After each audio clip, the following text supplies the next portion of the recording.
4 hal yang menjaminkan banyak rizki, bukan memudahkan rizki. Tolong Bapak Ibu hafal, 4 hal bukan menjaminkan rizki, bukan memudahkan rizki, tidak. 4 hal mendatangkan rizki kemari.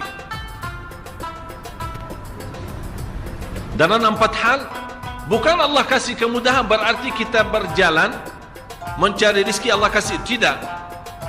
Bukan dikasih kemudahan, tapi di mana saja kita ada, posisi kita di mana saja, Allah datangkan rizki kepada kita. Yang pertama, qiyamul lail, salat malam. Yang kedua, berbanyak istighfar waktu sahur.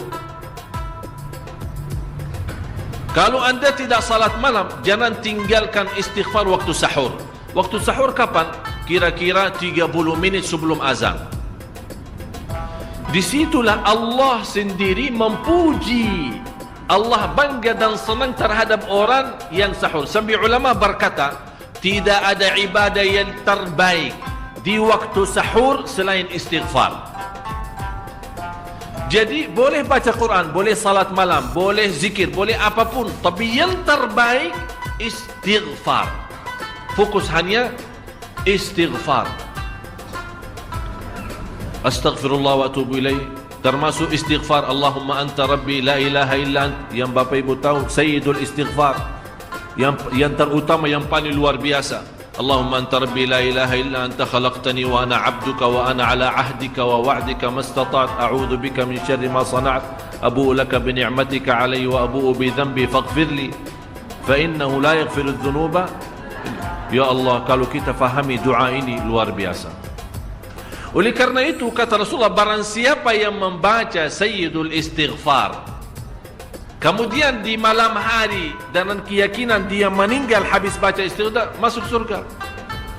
Masuk surga. Berarti ini salah satu doa yang menjaminkan dengan mudah masuk surga. Jadi 4 hal yang mendatangkan rizki, bukan kita mencarinya, dia yang datang kemari. Apalagi saat mencari lebih mudah. Qiyamul lail, salat malam. Tapi dalam bahasa, mohon maaf Bapak Ibu, dalam bahasa Arab disebut qiyamul lail, bukan salat. Tapi kalau diterjemahkan dalam bahasa kita salat. Tapi kenapa di situ qiyamul lail?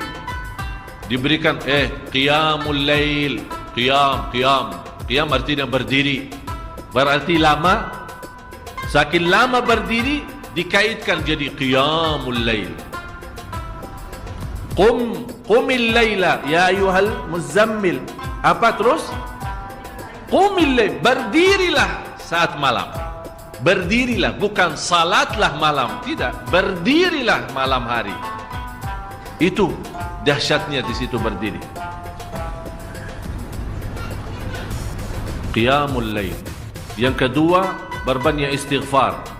Yang ketiga, berbanyak sedekah.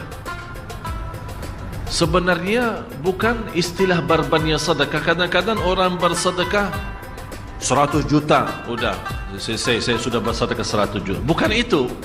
Bukan yang dimaksud berbanyak sedekah itu dari sisi uang itu banyak atau sedikit, bukan. Yang dimaksud rahasia sedekah, ta'ahudus sedekah, istiqamah bersedekah. Istiqamah. Itu tidak menjadi masalah besar maupun kecil. Itu tidak menjadi masalah. Karena bagi Allah tidak ada artinya besar maupun kecil. Kita tidak memberikan kepada Allah, karena Allah maha kaya. Tapi rahasia sedekah itu kita terus menerus sedekah. Siang, pagi, malam, siang, pagi, malam, pagi, besok, terus minggu depan. Tidak pernah berhenti. Setiap ada kesempatan selalu kita membawa sedekah. Itu namanya ta'ahudus sedekah. Ta'ahud kalau dalam bahasa sebuah janjian. Seolah-olah kita ada kontrak kerjasama antara diri dengan apa? Dengan sedekah. Itu kata ta'ahud, ahad, berjanjian. Saya berjanji. Seolah-olah ada berjanjian antara kita dalam sedekah. Jadi tidak boleh terlepas dari berjanjian. Seolah-olah kita menghormati berjanjian. Bagaimana menghormati? Kita terus kerjasama. Kita beri, Allah ganti berkah sedekah. Kita beri lagi, Allah ganti masih terus. Kita beri, masih Allah terus ganti.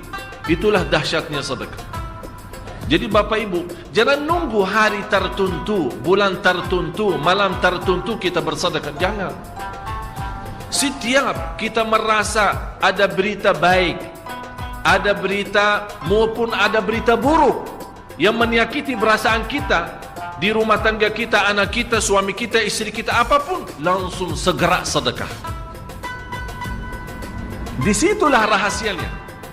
Ikatkan seolah-olah kita sudah membuat perjanjian antara diri dan sedekah dalam segala hal, hal senang maupun hal tidak, hal bahagia maupun hal sedih, hal bangga maupun hal lagi menghadapi kesusahan, kesulitan, selalu sehat dan sakit. Terus yang keempat, zikir, berzikir pagi hari dan sore hari. Berzikir pagi hari dan sore hari. Ini 4 hal Bapak Ibu. Berdiri malam hari, itu yang namanya tahajud, banjani atau lamanya berdiri. Berbanyak istighfar waktu sahur. Yang ketiga, berbanyak sedekah. Sudah Bapak Ibu mengerti? Jadi istilah berbanyak sedekah bukan artinya harus banyak dari jumlah hitungannya, tidak. Yang keempat adalah berzikir di pagi hari maupun petang hari. Amman huwa qanitun ana al-laili sajidan wa qa'iman. Sajidan wa qa'iman. Jadi Bapak Ibu, saat kita berdiri lama, walaupun baca satu ayat, diulangi berkali-kali, walaupun baca surah pendek, tapi diulangi berkali-kali, tidak menjadi masalah. Bapak Ibu hanya hafal qulhu. Qulhu dibaca 3 kali, pahalanya seperti baca Al-Quran 30 juz. Ada seorang salih mengajak kawannya, sudah mendekati subuh, ayo bangun salat malam dan baca sepertiga Al-Quran. Langsung orang itu menjawab, bagaimana saya baca, sebentar lagi mau azan. Bacalah Qul huwallahu ahad. Salat malam dan Qul huwallahu ahad. Jadi Bapak Ibu, yang saya harap, jangan susah fikir, ya Allah saya mau baca apaan. Tak usah susah fikir. Baca dan nikmati, yang penting nikmati bacaan. Walaupun Qul huwallahu ahad setiap hari. Kalau kita pusing baca, Allah tidak akan pusing mendengar. Malah Allah paling senang mendengar bisikan bacaan dan bisikan doa kita malam hari. Allah paling senang mendengar bisikan doa munajat kita malam hari. Itu luar biasa.